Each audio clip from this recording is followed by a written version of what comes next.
Alright guys, so I'm out here fishing the Swimbait. There's a lot of wind, a lot of noise, so hopefully you can hear me good, but we actually have a really nice day today. Temperatures are pretty warm, it's like 50 some degrees, 53. The sun is kind of shining through.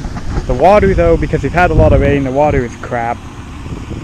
Really dirty.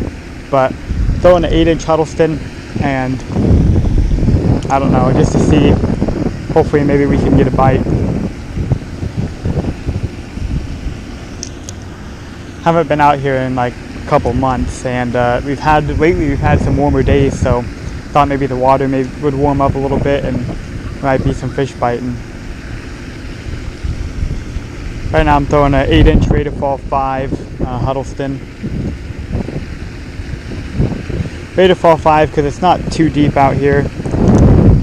It's about 9-10 feet out here in the middle where I'm casting. And then it comes uphill, it comes up shallow, and there's some rocks. There's actually a rock point that sticks out right here. Hoping that's what the fish are going to be holding on.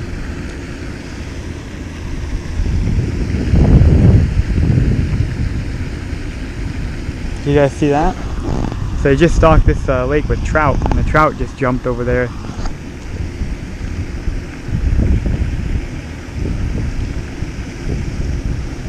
And quite possibly, I've seen this multiple times, not in person, but with other swimbait fishermen, is when you're fishing a place like this where they stock trout.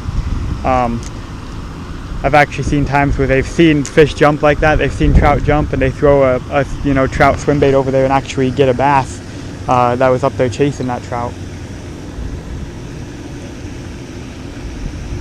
So my next cast might go over there, and I could have brought trout stuff and slayed some trout today, but I decided just to stick to the swimbait. This year of 2020, I'm going to really be pushing the swimbait thing hard, especially this spring.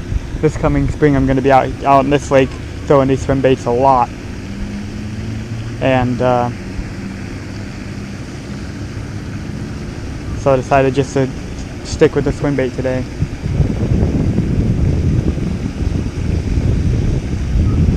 And for the most part today, I'm probably just going to be fishing around here, around this main open lake. There's a few spots I was thinking about maybe going to fish later if I have time, that are good pre-spawn spots. I know early pre-spawn fish like to move up, but I mean it's still early, it's still January, and that pattern doesn't usually kick off until March, beginning of March. So probably just gonna be throwing more main lake stuff today. I fired a cast in here where I saw that trout jump, so see what happens.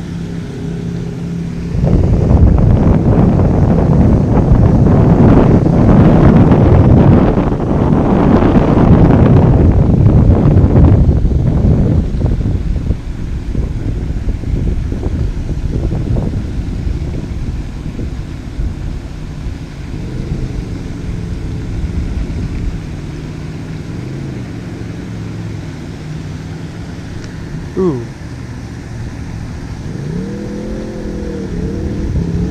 That was weird. I think I just had a bite.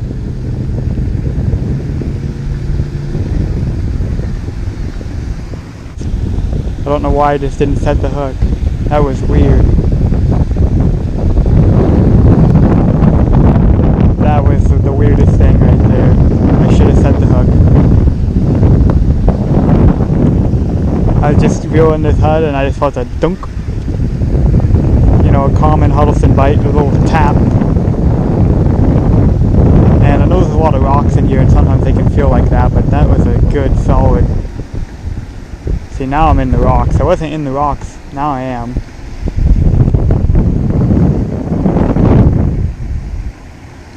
So where they actually stock the trout in here, there's a little launch ramp over here where they actually stock the trout, and so I imagine if there's any bass in here that are feeding on these trout, which I learned this past spring in here, they love trout swim baits.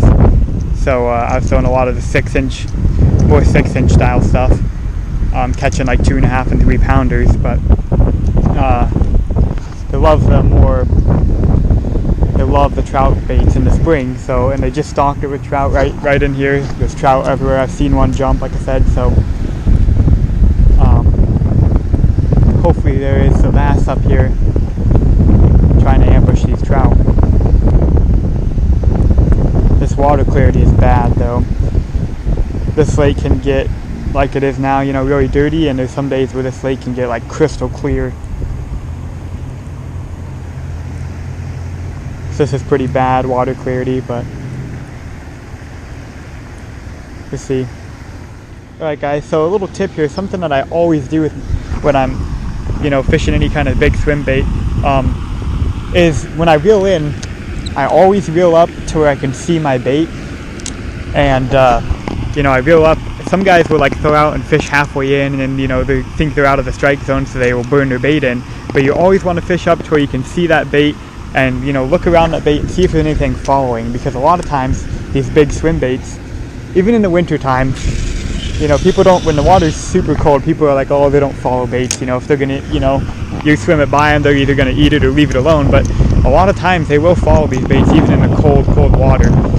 And so it's really important to pay attention to that, and you know, see if there's one on there, and if there is, see if you can get him to react, to get him to bite.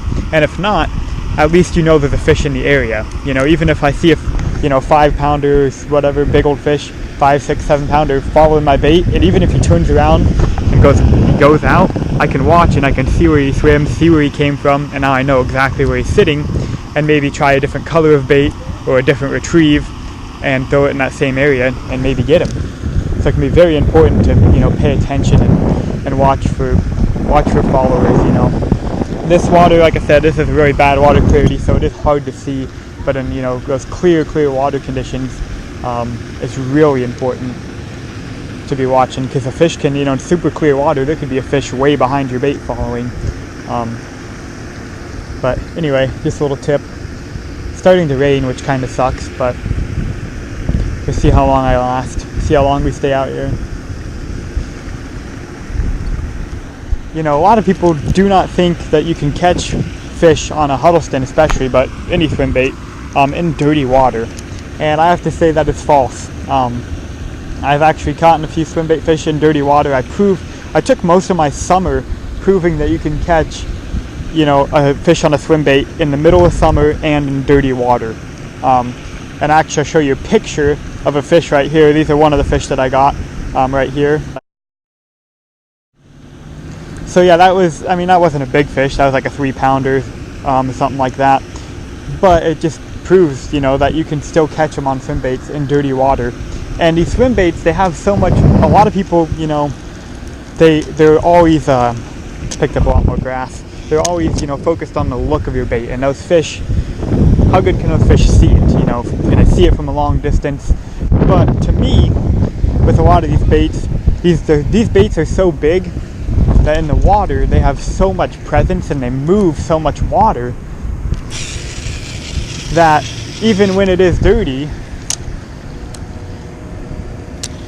they know it's there. Just like when you're fishing a jig and you're dragging a jig in dirty water, you're dragging a jig, barely moving it in dirty water, and that fish can find it.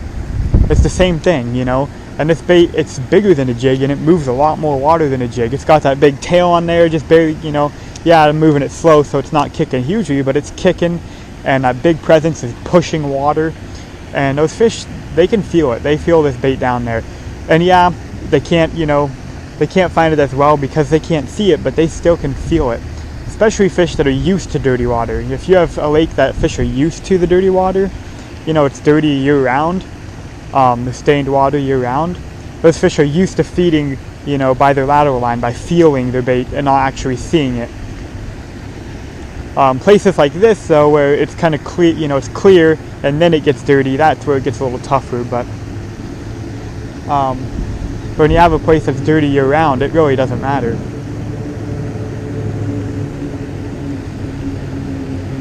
But anyway, that's just my opinion and my take on, you know, swimbait fishing in dirty water. Because a lot of people that are against it, you know, and that don't do it. But, and it is tougher. I mean, it's tougher. There's a lot of grass, man. gonna burn it in because there's grass all over it, but I didn't realize how much grass is out here, and a lot of it is still pretty green. Some of it's not, but like the deeper stuff, the shallower grass is dead, but the deeper grass that I'm finding is actually pretty green.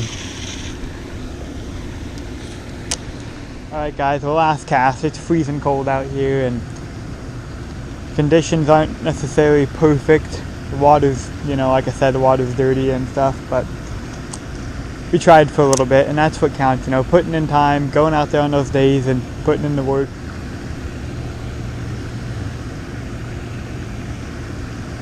Sorry, there's a snag out there. I don't know what it is, but I've got hung up on it a few times, and I'm sure that's where some fish sit, is right on that snag. So I just brought it up to it and kind of popped it up against it. Anyway, hope you enjoyed this little video. Thanks for watching. If you like it, hit the like button and maybe I'll do some more. So anyway, see you guys in the next one.